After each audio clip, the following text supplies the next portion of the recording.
झालेल्या हिंसा आंदोलनाबाबत खळबळजनक असा खुलासा समोर आलाय। दिल्लीत काल झालेल्या संसद मार्चच्या वेळी तुफान राडा झाला। या आंदोलनादरम्यान हिंसाचारही भडकलेला होता। पोलिसांवर दगडफेक करण्यात आली, ज्यामध्ये 118 पेक्षाही जास्त पोलीस हे जखमी झालेले। या हिंसक आंदोलन प्रकरणात पोलिसांनी आतापर्यंत तब्बल 70 जणांना ताब्यात घेतलंय। मात्र धक्कादायक बाब म्हणजे ताब्यात घेतलेल्यांमध्ये एकही विद्यार्थी नाहीये। या आंदोलनादरम्यान भडकलेल्या हिंसाचारामागे मोठा कट रचण्यात आला होता असा संशय आता दिल्ली पोलिसांना आहे। पाकिस्तानमधील वेगवेगळ्या सोशल मीडिया हँडलर्सवरून या हिंसाचाराबाबत सतत खोट्या अफवा पसरवल्या जात आहेत आणि याच पार्श्वभूमीवर पोलीस आता पाकिस्तान अँगलनं सखोल तपास करतायत।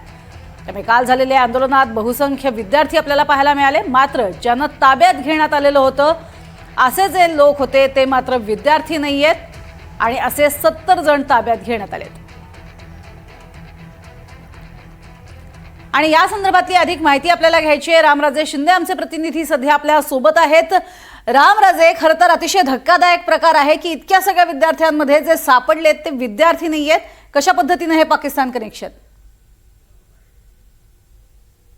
खरं तर आंदोलनामध्ये हे विद्यार्थ्यांनी आंदोलन पुकारलं होतं, त्यामुळे विद्यार्थी यामध्ये असतील अशी अपेक्षा व्यक्त केली होती।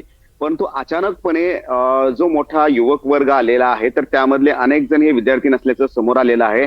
काल आपण एनडीटीव्हीची टीम पण जेव्हा संपूर्ण जंतर मंतर आणि आसपासच्या लेफ्टन दिल्ली परिसरामध्ये फिरत होती तर विद्यार्थ्यांच्या व्यतिरिक्त आणखीन काही एलिमेंट्स जे होते ते या संपूर्ण मार्च मध्ये घुसल्याचं आपल्याला पाहायला मिळालं होतं।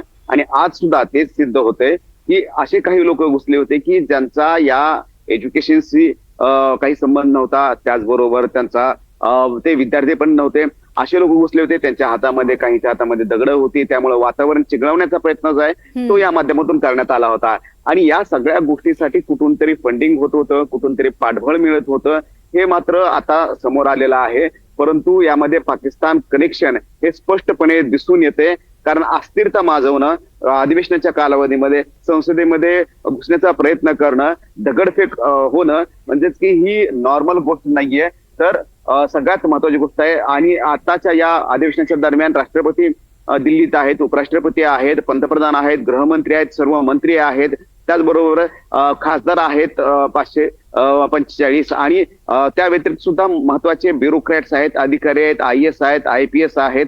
तर त्याच्यामुळं हा एक सुनियोजित कट होता का या अँगलनं सुद्धा आता इथून पुढे तपास यंत्रणांना तपासावं लागणार आहे। नक्कीच। आणि त्यामुळे अर्थातच दिल्लीमध्ये अशा पद्धतीने दगडफेक होणं आणि जे शांततेत चाललेलं आंदोलन आहे, जे येत्या काळातही शांततेत चालावं असं वांगचूक म्हणतात, तिथे दगडफेक होणं त्यामुळे अर्थातच शंकेला वाव आहे। तुर्तास धन्यवाद या संपूर्ण माहितीसाठी।